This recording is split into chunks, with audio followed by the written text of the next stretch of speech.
Welcome to VSPM channel. VSPM channel subscriber பண்ணாதவங்க subscriber பண்ணிக்கோங்க. கூடவே இருக்கிற பெல் பட்டனை கிளிக் பண்ணிக்கோங்க. இன்றைக்கி வந்து புளி வடை செய்யலான்னு இருக்கிறேங்க. இப்போ நம்ம வந்து மெது வடை செய்திருப்போம், கார வடை செய்திருப்போம், பருப்பு வடை செய்திருப்போம், வடையில் எத்தனையோ வடை செய்திருக்கிறோம். ஆனால் புளி வடை நம்ம செய்திருக்கிறோமா? இப்போ இன்றைக்கி வந்து நான் புளி வடை செய்ய போகிறோம். அதை பாருங்கள் எப்படி என்னென்ன பொருள் சேர்க்குறேன்னு. இப்போ வந்து இந்த அரிசி புழுங்கல் அரிசி, சாப்பாட்டு அரிசி. இந்த அரிசி வந்து இந்த கிளாஸால் நிறையா கோபுர அளவுக்கு எடுத்தாச்சு. இந்த கடலைப்பருப்பும் துவரம்பருப்பு இதில் 3/4 கிளாஸு. அப்படியே தலையை வெட்டின மாதிரி கடலைப்பருப்பு அது மேலே போட்டு அப்படியே தலையை வெட்டிக்கணும். அரிசி மட்டும் கோபுர அளவு கலந்துக்கணும்.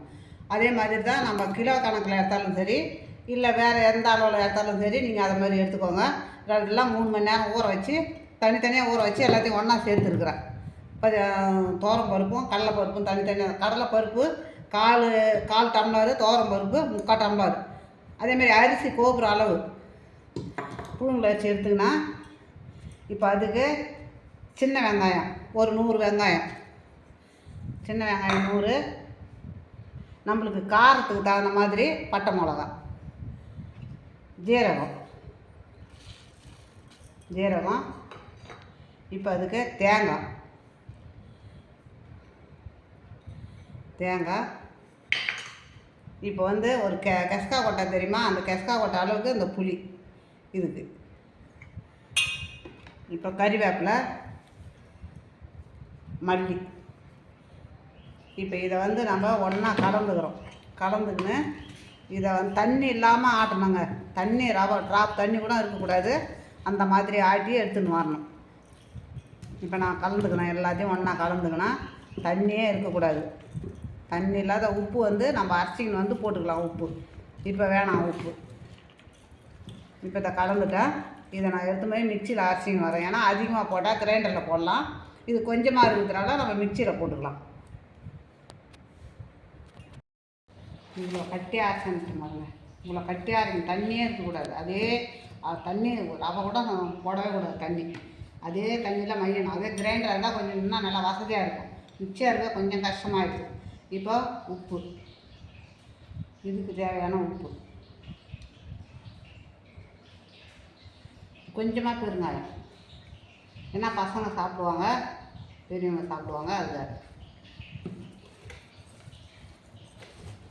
இதெல்லாம் மழை நாளில் தாங்க சாப்பிடணும். இந்த வடையெல்லாம் யாராவது கெஸ்ட்டு வந்துட்டால் டக்குன்னு செய்கிற வடை இது, புளி வடை.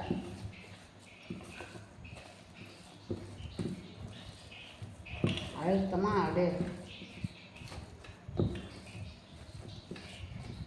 இப்போ நம்ம வானலில் எண்ணெய் வச்சுருக்கிறேன். வாங்க தட்டி விடலாம். இப்போ நம்ம வடையை தட்டி விட்டுக்கலாம். இந்த மாதிரி வடையை வச்சு ரொம்ப மெல்லிசாக. வடை வந்து மோடாக இருக்கும். அந்த மாதிரி மோடு இருக்கக்கூடாது. ரொம்பவும் மெல்லிசாக இருக்கக்கூடாது, ரொம்பவும் கனமாக இருக்கக்கூடாது.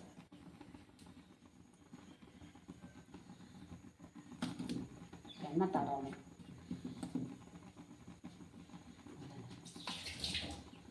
கையில் தட்டிக்கணும்.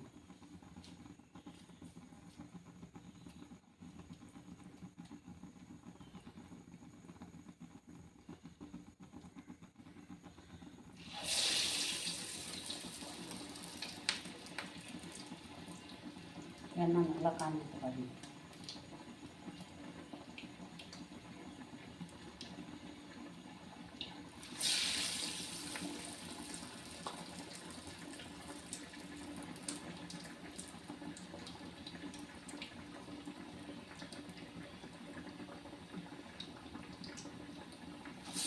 வடை மட்டும்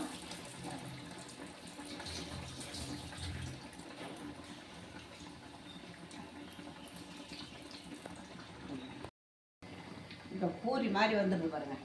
பப்புள் மாதிரி பூரி கிளம்புற மாதிரி கிளம்பிட்டு பாருங்கள். இந்த மாதிரி தான் இருக்கும் இந்த வடை, புளி வடை.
புளி வடை ரெடி ஆகிடுங்க.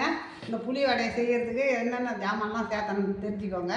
இதை மாதிரி நீங்களும் செய்து பசங்களுக்கு கொடுங்க. அது எப்போவுமே செய்யலாம். இதுக்கு வந்து ஒன்றும் மெனக்கடலாம் கிடையாது. பாருங்கள் எப்படி இருக்குது பாருங்கள். இதை மாதிரி தான் இருக்கும். சூடாக சாப்பிட்டா 10 கூட சாப்பிட்லாம் நம்ம, அப்படி இருக்கும். நல்லா சுவையாக இருக்கும், சாப்பிட்றதுக்கு ருசியாக இருக்கும், சாப்பிட்றதுக்கு சூப்பராகவும் இருக்கும். இந்த மாதிரி தாங்க இருக்கும் புளி வடை. தண்ணி இல்லாமல் ஆட்டணும், அவ்வளோதான். தண்ணி இல்லாமல் ஆட்டி இது மாதிரி போட்டோம்னா அருமையாக இருக்கும். அது மழை நாளில் பாருங்கள், மழை நாள்லலாம் இது மாதிரி செய்து மழை பெஞ்சின்னு இருக்குள்ள இது மாதிரி செய்து சாப்பிட்டோம்னா நிறைய சாப்பிட்லாமான்னு இருக்கும். அது மாதிரி இருக்கும் இந்த வடை. நீங்களும் இதை மாதிரி செய்து பாருங்கள். உங்களுக்கு பிடிச்சிருந்ததுன்னா லைக் பண்ணுங்கள், கமெண்ட் பண்ணுங்கள், சப்ஸ்கிரைப் பண்ணுங்கள்.